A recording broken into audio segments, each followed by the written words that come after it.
하나님의 뜻대로 행하는 삶이 무기가 된다. 하나님의 뜻대로 행하는 삶이 무기가 된다라는 제목으로 말씀 전하겠습니다.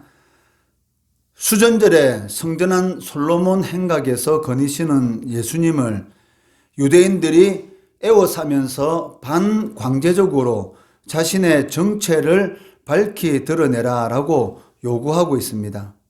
이때 예수님께서는 직접적으로 자신이 누구인가를 말씀하시는데 나와 아버지는 하나이니라 라고 말씀하고 계십니다.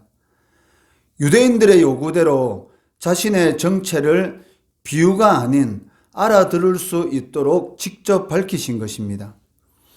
그런데도 엉뚱하게 예수님의 이 대답에 대해서 분노하면서 예수님을 신성모독자로 정죄하고 돌로 쳐 죽이려고 하는 것을 보게 됩니다. 33절에 보시면 유대인들이 대답하되 선한 일로 말미암아 우리가 너를 돌로 치려는 것이 아니라 신성모독으로 인함이니 내가 사람이 되어 자칭 하나님이라 함이로다라고 예수님의 대답에 대해서 반박하고 있습니다. 이에 대해서 예수님은 성경적인 근거를 가지고 이 바리새인들의 말에 대해서 반박하는 것을 보게 됩니다. 시편 82편 6절에 보시면 하나님께서 재판관들로 세운 자들을 신이다라고 언급하신 말씀이 있습니다. 이는 재판관들로 하여금 하나님처럼 공의로 판결하도록 촉구하기 위해서 주신 말씀입니다. 예수님은 이 구절을 인용해서 하나님의 말씀을 맡은 재판관들도 하나님께서 신이라고 칭하셨는데 하나님의 아들인 그 자신을 하나님으로 증언하는 것이 왜 죄가 되느냐라고 반박하신 것입니다. 34절에 보시면 예수께서 이르시되 너희 율법에 기록된 바 내가 너희를 신이라 하였노라 하지 아니하였느냐라고 반박하시면서 36절 말씀에는 하물며 아버지께서 거룩하게 하사 세상에 보내신 자가 나는 하나님의 아들이다 하는 것으로 너희가 어찌 신성모독이라 하느냐라고 말씀하고 계십니다. 이처럼 바리새인들이 가장 잘 알고 있다고 자부하고 있는 율법의 말씀을 근거로 해서 예수님이 반박하실 때에 바리새인들은 더 이상 반박할 수 있는 그러한 논리가 없었던 것입니다. 사실 바리새인들은 율법을 연구하는 사람들이기 때문에 율법에 대해서 많이 알고 있습니다. 그런데도 불구하고 이 하나님의 영광이 아닌 자신들의 영광을 위한 그러한 하나님의 말씀에 대한 자의적인 해석, 그로 인해서 구약에서 예언하신 그러한 예수님이 자신들의 바로 앞에 있는데도 불구하고 그 예수님을 메시아로 알아보지 못하는 그러한 영적 무지의 상태에 빠져 있었던 것을 우리는 알 수가 있다는 것이죠. 궁극적으로 율법에 대해서 많이 읽고 그리고 율법의 말씀을 많이 외우고 있으면서도 불구하고 또 사람들에게는 선생이라는 그런 칭호를 듣고 있으면서도 불구하고 실질적으로 구약에 예언된 메시아가 눈앞에 있는데도 불구하고 알아보지 못한 그 이유가 무엇입니까? 궁극적으로는 그들 속에 진리가 없기 때문입니다. 하나님의 말씀을 많이 알고 있지만 실질적으로 그 속에는 진리가 없기 때문에 예수님을 믿지 못하였다는 것입니다.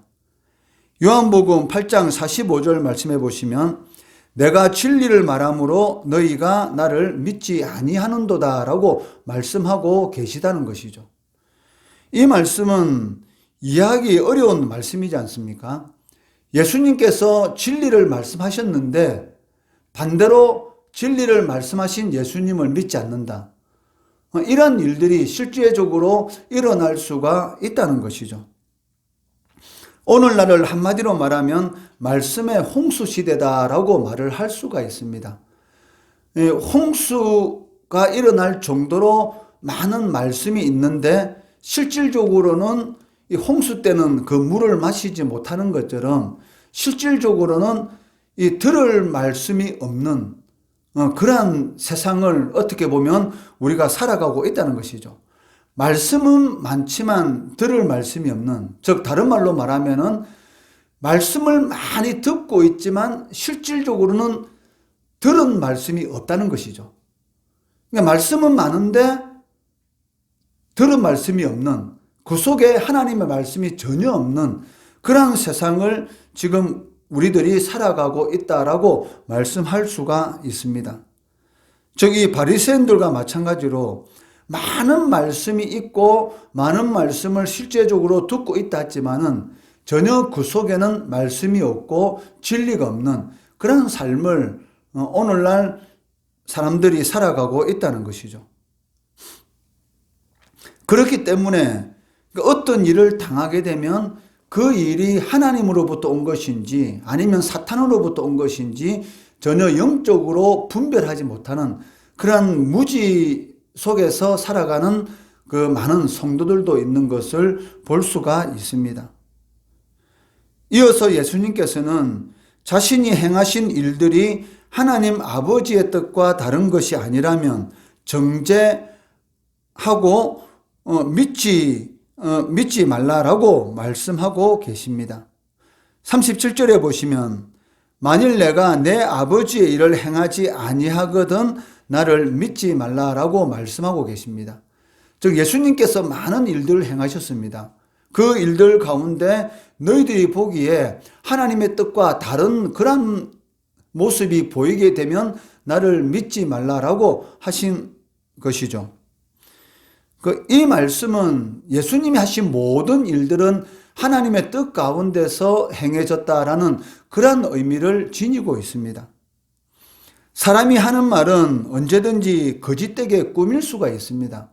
그렇기 때문에 이 사기꾼들에 의해서 많은 사람들이 이 속아 넘어가는 것을 우리가 볼 수 있지 않습니까?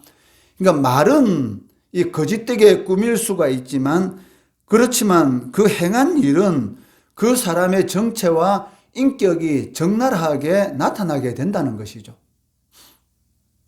예수님은 하나님의 아들이시기 때문에 그 행하신 모든 일들이 하나님의 사랑으로 그리고 하나님의 공의로 행하셨고 메시아로서 많은 표적과 기적들을 일으키셨던 것을 성경에 기록하고 있다는 것이죠. 그렇기 때문에 예수님께서 행하신 모든 일들은 예수님이 누구인지를 말해주는 그러한 증거들이라는 것입니다. 마찬가지로 성도가 하나님의 뜻대로 행하고 그 뜻대로 살아간다면 그 행한 모든 일들이 성도들에게 있어서 대적을 물리칠 수 있는 큰 무기가 된다는 것이죠. 성도가 이 세상을 살다 보면 때로는 이웃들에게 오해도 받기도 하고 속이는 자들의 덫에 빠질 수도 있습니다. 그리고 큰 고난의 때를 만날 수도 있다는 것이죠. 그렇지만 하나님의 뜻대로 살아가는 성도들에게 있어서는 그 행함이 궁극적으로 어려운 일 가운데서, 즉 위기 가운데서 구원을 받는 그러한 은혜의 통로가 되는 것을 보게 되는 것이죠. 이것을 가장 잘 보여주는 것이 바로 히스기야의 기도입니다.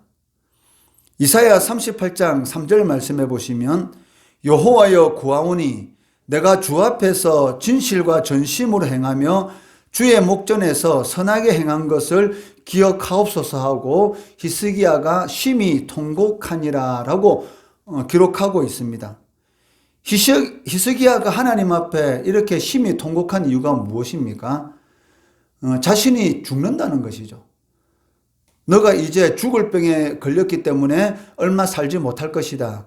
너의 모든 일들을 다 정리하고 하나님 앞에 설 준비를 하라라는 이사야 선지자의 말을 듣고 하나님 앞에 간절히 기도하게 되죠. 그런데 그 기도 제목이 무엇입니까? 자신이 25살에 왕으로 세워진 그 이후로부터 지금까지 하나님 앞에 내가 행했던 일, 그 일을 한번 봐달라는 것이죠. 히스기야의 아버지는 아하스 왕입니다. 아하스 왕은 하나님 앞에 어마어마하게 폐역한 그런 왕이었습니다. 그런데 어떻게 그렇게 이 하나님 앞에 폐역한 아버지로부터 이렇게 하나님 앞에 의로운 왕이 있을 수가 있는지 도저히 이해가 되지 않지만은, 아버지와는 전혀 다른 그러한 이 다윗의 그런 그 행한 그런 모습을 따라서 히스기야 왕은 왕으로서의 모든 일을 행했던 것이죠. 산단을 다 제거하고, 그리고 주상을 깨뜨리고, 그리고 아세라 이런 신상들을 다 무너뜨리고, 하나님께서 기뻐할 만한 그러한 의로운 그러한 일들을 행했는데도 불구하고 자신이 죽을 병을 걸렸다는 것입니다. 그때에 이 벽을 향해서 모든 의지하는 모든 것들을 다 버리고 벽을 향해서 하나님 앞에 간절히 기도하는 그 기도 제목이 바로 이 이사야 38장 3절의 말씀인 것이죠. 진실과 전심으로 행하며 주의 목전에서, 주의 앞에서 내가 선하게 행했던 모든 일들을 기억해 달라는 것이죠. 하나님이 기억하시면 역사는 일어납니다. 하나님이 그 성도의 이름을 기억해 주시는데 하나님께서 그 환난 가운데서 구원해 주지 않겠습니까? 이스라엘 백성들이 애굽에서 430년 동안 종살이하는 가운데, 고통 가운데 부르짖을 때에 하나님께서 하신 말씀이 무엇입니까? 아브라함과 이삭과 그 야곱과 하신 그런 모든 약속들을 기억하사라고 말씀하시고 그 애굽에서 구원해 주시는 것을 볼 수가 있다는 것이죠. 이처럼 하나님의 뜻대로 행하는 그러한 모든 일들이 쌓이고 쌓여서 나의 인생 가운데 위기가 닥쳤을 때에 그런 행한 일들이 나를 그 위기 가운데서 구원하게 되는 그러한 이런 무기가 되는 것을 볼 수가 있다는 것이죠. 하나님께서는 이 성도의 삶 가운데 하나님의 뜻대로 행한 그러한 모든 삶들을 그냥 스쳐 지나가지 않는다는 것입니다.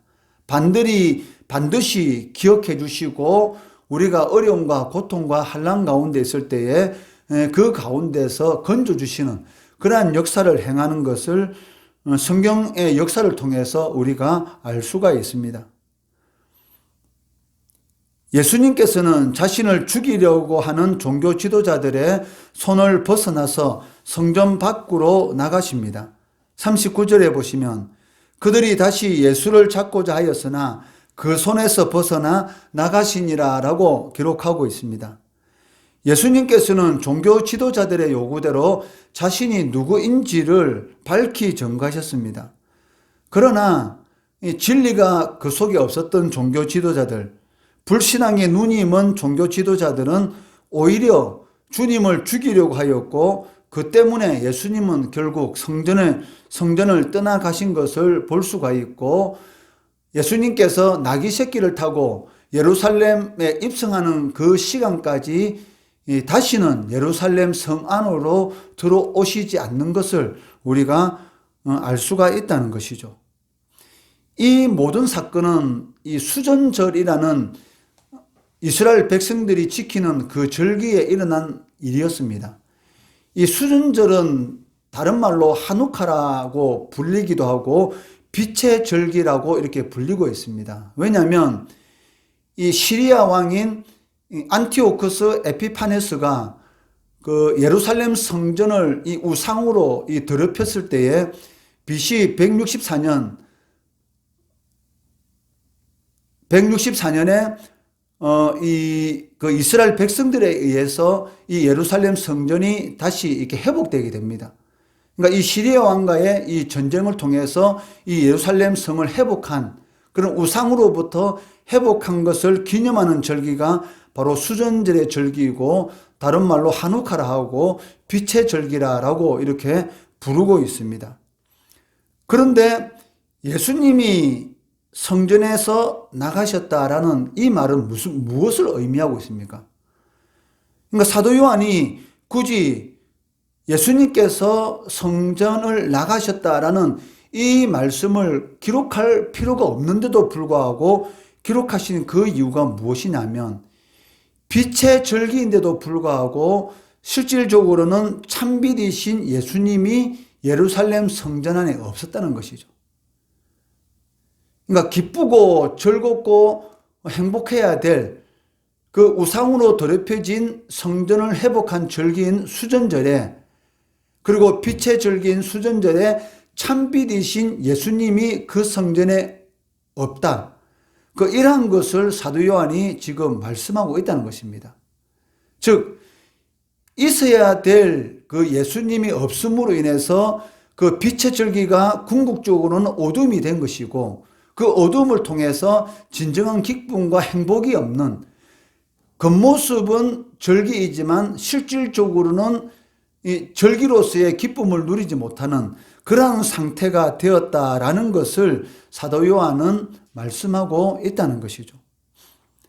마찬가지로 우리의 삶 가운데 주님이 없는 인생, 그러한 인생만큼 불안하고 혼돈스러운 어둠 속에 있는 인생은 없다는 것입니다.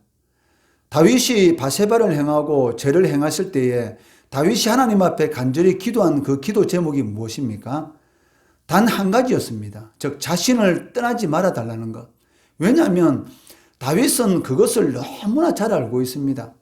자신의 인생 가운데 고통스러운 그런 상황 가운데 있을지라도 그 좁은 땅에서 사울왕에게 10년 동안 쫓겨다니고 목숨이 위협받는 그런 상황 가운데서 자신이 이길 수 있었던 그 힘이 무엇이냐면 주님이 함께 하심이었습니다.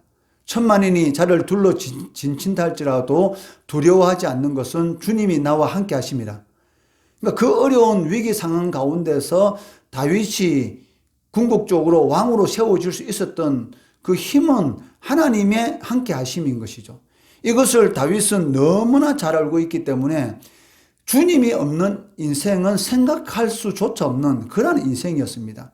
자기가 비록 죄를 저질렀을지라도 모든 것은 다 없어질지라도 오직 주님만이 자신이 함께 하여 달라고 간절히 기도하는 것을 우리가 알 수가 있다는 것이죠. 마찬가지로 우리의 인생 가운데서도 주님이 떠나가게 되시면 우리 인생은 아무것도 없습니다. 이 빛의 절기이지만 빛이 없는 그러한 이런 알맹이 없는 그런 이런 껍데기에 불과한 그러한 인생을 살아갈 수밖에 없다는 것이죠. 예수 믿지 않는 사람들은 실질적으로는 살아있으나 이미 죽은 자들입니다. 하나님과의 관계가 단절된 상태에 있기 때문에 그 속에는 생명이 없습니다. 생명이 없는 인생이 어떻게 참 인생이겠습니까? 그러니까 살아있지만 사실은 살아있다고 말할 수 없는 그러한 삶을 살아가는 자들이 바로 그 속에 예수가 없는 그러한 삶인 것이죠. 마찬가지로 우리가 성도라는 그러한 껍데기는 입고 있지만 만약에 그 속에 예수가 없다면 그런 인생만큼 어둡고 불안하고 두려운 인생도 없다는 것이죠. 그렇지만 반대로 그리스도께서 우리와 함께 하시면 고난과 혼란 중에도 즐겁고 평안할 수가 있습니다. 지하 감옥에 갇혔다 할지라도 찬송할 수 있는 그런 능력이 우리의 삶 가운데 일어나게 된다는 것이죠. 그 이유가 무엇입니까? 소망이 있기 때문입니다.